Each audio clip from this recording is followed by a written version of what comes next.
Vamos a conocer el sistema linfático. Este sistema se encarga de mantener la homeostasis corporal. Si ustedes imaginarán, de todo lo que comemos, tomamos y estamos expuestos, tenemos un montón de agentes patógenos como microorganismos que causan enfermedades, pueden ser bacterias, virus, pero sin embargo, la mayor parte de nuestra vida conservamos la salud. Nuestra superficie corporal también está expuesta a cortes, golpes, a radiación ultravioleta procedente de la luz solar, a toxinas químicas, quemaduras leves. Sí, les habrá pasado, ¿no? Innumerables cosas en la cocina, en el baño, ¿sí? Que se golpean, se cortan, se lastiman. Y sin embargo, nuestro sistema inmunológico nos defiende de todo aquello que puede ingresar. Entonces, nos vamos a referir como una red de seguridad, ¿sí? De la que se encarga parte de lo que es el sistema linfático. En realidad tiene tres funciones el sistema linfático. Una es la respuesta inmunitaria que les estaba contando. Son respuestas muy específicas contra microorganismos determinados o células anormales, pero también tiene otras dos funciones. Una de ellas es el drenaje del exceso de líquido intersticial, ya que esta actividad ayuda a mantener el balance hídrico del organismo e impide la pérdida de proteínas plasmáticas. Y otra, la tercera función, es el transporte de los lípidos de la dieta, ya que los vasos linfáticos transportan los lípidos y las vitaminas liposolubles A, D, E y K, que se absorben desde el tubo digestivo hacia la sangre. ¿Cómo está organizado el sistema linfático? Bien, en este capítulo, ¿sí? En esta parte, hacemos referencia a que el sistema cardiovascular es el encargado de lo que es el transporte de sustancias necesarias para las células y la eliminación de los productos de desecho que se acumulan como resultado del metabolismo. El intercambio de sustancias entre la sangre y el líquido tisular ocurre en los lechos capilares, como los vimos, ¿sí? Hace 2 o 3 clases atrás. Pero hay un montón de sustancias que no pueden pasar a través de las paredes capilares, entre ellas el exceso de líquido y las moléculas proteicas, porque son muy grandes y son devueltas a la sangre en forma de linfa. Entonces, ¿qué es la linfa? Es un exceso de líquido que persiste tras el intercambio capilar, que drena desde los espacios tisulares y es transportado por vasos linfáticos. Si ustedes miran esta imagen, ¿sí? Este señor tiene una red propia de vasos linfáticos, ¿sí?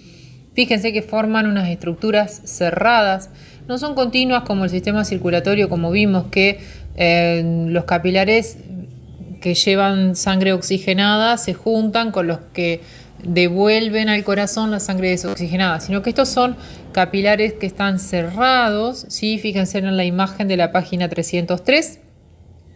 Yo se las dejo a color para que después se tomen el momento de sombrearlas, ¿sí?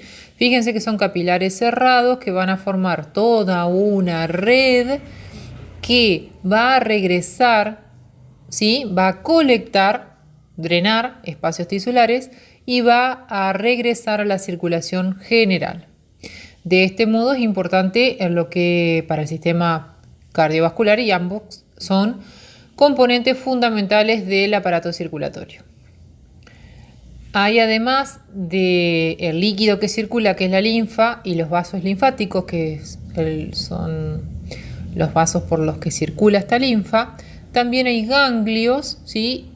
Y órganos como timo y vaso que ayudan a filtrar los líquidos corporales para eliminar partículas perjudiciales antes de que puedan causar un daño relevante en otras partes del cuerpo.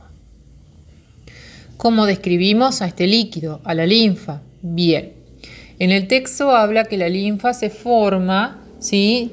Del modo siguiente. El plasma sanguíneo se filtra a través de los capilares hacia los espacios microscópicos entre las células tisulares debido a una presión hidrostática generada por la acción de bombeo del corazón. Fíjense en esta imagen, ¿sí? Acá vemos líquido intersticial o líquido tisular y gran parte de este líquido vuelve a la sangre por la misma ruta, es decir, por la membrana capilar, y el resto del líquido intersticial entra en el sistema linfático antes de volver a la sangre. Este líquido, que se llama linfa, entra en una red de diminutos tubos con un extremo ciego distribuidos por los espacios tisulares y se llaman capilares linfáticos. Estos son los que van a recuperar el exceso de líquido tisular junto con otras sustancias como las moléculas proteicas disueltas. Todo esto abandona los espacios tisulares, se junta en estos capilares y fíjense que va, sube y se vuelca a los conductos torácicos. Esa es la linfa, ¿sí? Es un líquido blanco amarillento, ¿sí? Que drena en el conducto torácico.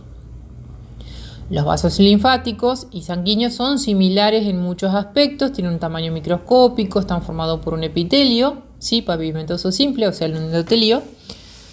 Estas células planas forman en los capilares que conocimos en los videos anteriores, entendimos que están íntimamente unidas unas con otras, ¿sí? Es decir, a través de ellas circula la sangre. Ahora, los capilares linfáticos son más porosos y permiten que moléculas mayores, ¿sí? Como proteínas y otras sustancias, entren en este vaso hasta que vuelvan a la circulación general. El movimiento del líquido dentro de los vasos linfáticos es unidireccional, es decir, siempre en el mismo sentido. Es decir, esa es otra diferencia, la sangre va circulando, ¿no? Todo el tiempo. Esto se recibe y se vuelca, por eso unidireccional. No fluye en forma circular, una ruta circular como la anterior. Bien, dentro de estos capilares hay ciertas válvulas, ¿sí? Similares a las venas que impiden que la linfa haga un retroceso. Si estas se deprimen o se rompen, es ahí donde empieza a quedar acumulación de líquido, ¿sí? O los edemas. Bien, la linfa que va a circular a través de los capilares linfáticos recorre vasos cada vez más grandes llamados vénulas linfáticas, ¿sí? Venas linfáticas luego.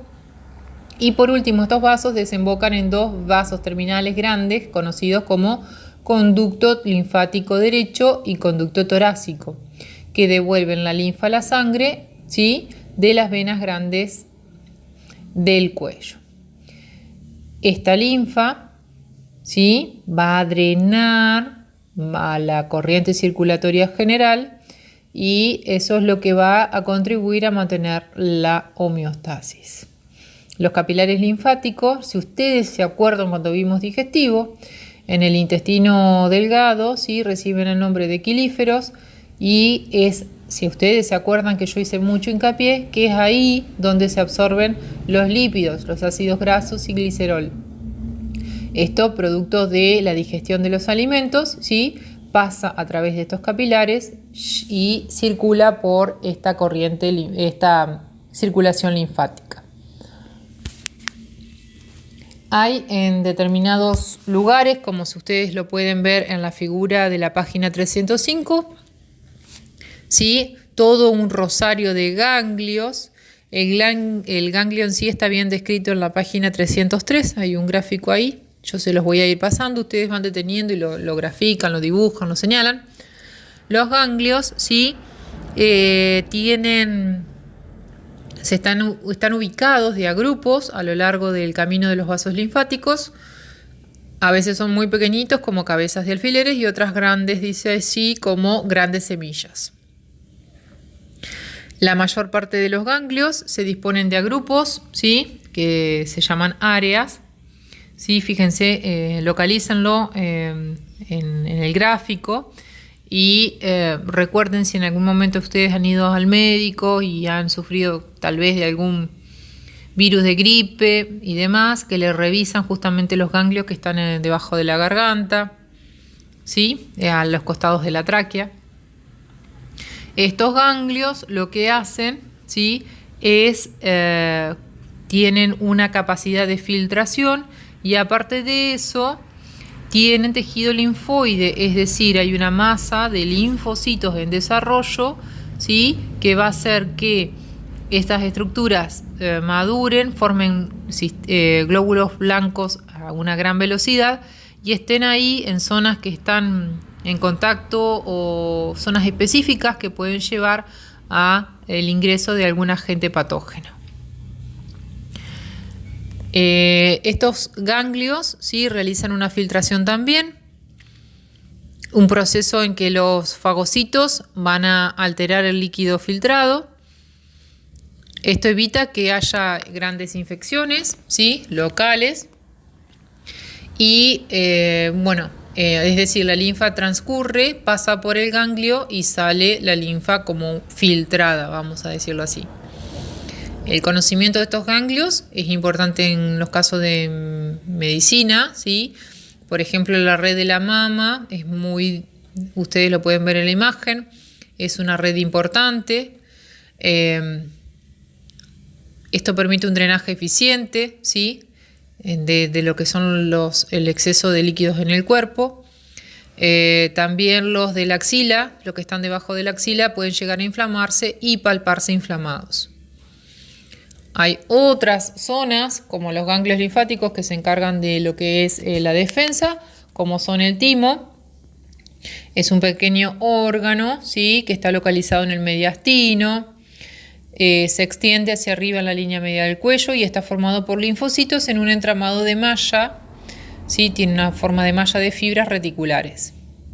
También en algunos libros lo pueden encontrar como glándula tímica y es más grande en la pubertad, aunque pesa unos 30 gramos, 35 gramos.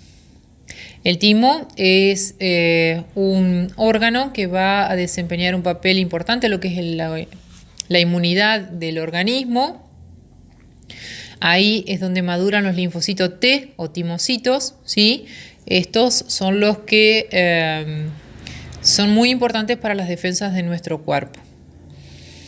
Recuerden ustedes, cuando vimos digestivo, hablamos de las amígdalas, también es tejido linfoide que se va a encargar de protegernos contra cualquier ingreso de material extraño, ¿sí? Recuerden, ahí está el texto, pero lo desarrollé en digestivo.